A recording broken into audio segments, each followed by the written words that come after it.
Kisah dada Dewa Wisnu diinjak oleh Resi Brigu. Di pinggir sungai Saraswati, sekelompok Brahmana mengadakan korban suci, melaksanakan Agnihotra. Mereka duduk mengelilingi sebuah tungku api. Terjadi perdebatan kaum Brahmana tentang siapa yang paling tinggi di antara Dewa Trimurti, yakni Dewa Brahma, Dewa Wisnu atau Narayana, dan Dewa Siwa atau Mahadewa. Perdebatan ini tidak mengalami titik temu di antara mereka. Selanjutnya, Resi Brigu memutuskan pergi untuk menguji ketiga dewa utama tersebut.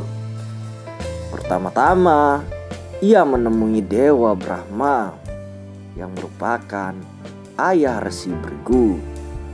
Ia menemui Dewa Brahma tanpa sujud dan hormat.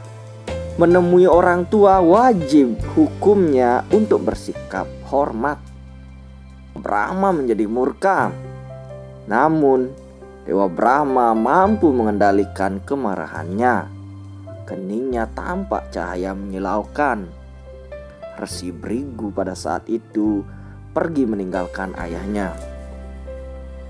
Selanjutnya Resi Brigu menuju Kailas, kediaman Mahadewa atau Dewa Siwa. Saat bertemu Dewa Siwa, Resi Brigu menolak untuk dipeluk. Karena Dewa Siwa badannya penuh abu, serta ada ular melilit di leher Dewa Siwa. Dewa Siwa tak terima ditolak pelukannya. Ia pun lalu menaikkan trisula, bersiap untuk dilempar kepada Resi Brigu. Dewi Parwati segera mencegah tindakan suaminya. Dewi Parwati bersujud di kakinya dan menenangkan hati Mahadewa. Dan yang terakhir, Resi Brigu menuju kediaman Dewa Narayana atau Dewa Wisnu. Saat sampai di lautan luas, terlihat Dewa Narayana berbaring di atas ular besar. Nah, kita ketahui lautan luas ini bernama Waikunta, tempat kediaman Dewa Wisnu. Tanpa banyak kata, karena menganggap Dewa Wisnu mengabaikan Resi Brigu sebagai tamu, Resi Brigu melompat dan menginjak dada Dewa Wisnu dengan kakinya. Nah, ular besar tempat Dewa Wisnu berbaring menjadi marah dan murka. Dan ular ini berhasil ditenangkan oleh Dewa Narayana. Dewa Narayana dengan senyum menyambut Resi Brigu, bahkan membasuh kaki Resi Brigu, khawatir ada yang lecet setelah menginjak dada Dewa Wisnu yang kokoh. Nah, Resi Brigu kembali ke bumi. Ia lalu menceritakan pengalamannya bertemu dengan tiga dewa yang mulia kepada rekan-rekan yang diajak berdebat tadi. Resi Brigu menyimpulkan bahwa dewa yang mulia dan utama adalah Dewa Narayana karena memiliki cinta kasih dan pemaaf. Nah, apa konsekuensinya dari tindakan Resi Brigu ini? Tentu saja Dewi Laksmi, istri Dewa Wisnu, tak terima suaminya diperlakukan demikian oleh sang resi. Lalu Dewi Laksmi, Dewi Kemakmuran, mengutuk para Brahmana atau petapa tidak akan bisa kaya karena ulah Resi Brigu yang sangat tidak sopan.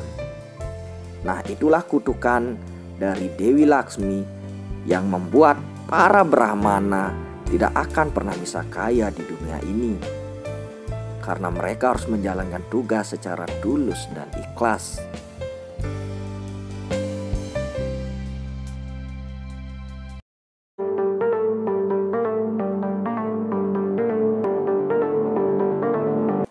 pertempuran antara Mahadewa dan Dewa Brahma yang berakibat terpenggalnya kepala Dewa Brahma oleh Mahadewa. Dewa Brahma digambarkan sebagai sosok dewa dengan 4 muka yang menghadap ke 4 penjuru arah mata angin. Dewa Brahma adalah dewa pencipta dan merupakan salah satu bagian dari Dewa Trimurti. Dikisahkan pada mulanya, Dewa Brahma memiliki 5 kepala. Kisah dimulai saat Dewa Brahma menantang Dewa Wisnu tentang siapakah yang terhebat di antara mereka berdua. Dewa Wisnu berkata bahwa Brahma adalah putranya karena Brahma terlahir dari pusar Dewa Wisnu. Ketika itu, Dewa Brahma yang telah diselimuti oleh rasa angkuh, sehingga Brahma tidak menerima segala perkataan Dewa Wisnu dan berkata dirinya lah yang tertinggi. Di tengah perdebatan sengit itu, tiba-tiba di hadapan kedua dewa itu muncullah pilar api tak berujung.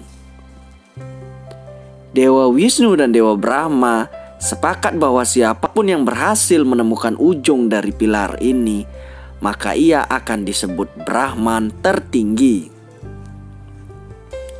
Dewa Wisnu ke bawah untuk menemukan pangkal pilar itu, sedangkan Brahma ke atas untuk menemukan ujungnya.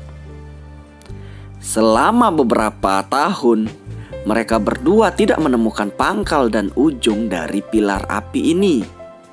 Sehingga pada akhirnya mereka kembali ke tempat semula. Tiba-tiba pilar api itu berubah menjadi lingga Siwa. Kemudian muncullah Dewa Siwa di hadapan mereka. Dewa Wisnu memberi hormat kepada Dewa Siwa atau Mahadewa dan dengan jujur mengakui tidak menemukan pangkal dari pilar api itu. Sementara Dewa Brahma malah berkata bahwa dirinya telah menemukan ujung pilar itu. Dewa Siwa mengetahui bahwasannya Brahma telah berbohong, karena sesungguhnya pilar api itu tak berpangkal dan tak berujung. Kemudian Mahadewa bermanifestasi mengambil wujud Kala Bhairawa. Kala Bhairawa memenggal salah satu dari kelima kepala Dewa Brahma yang telah berujar kebohongan.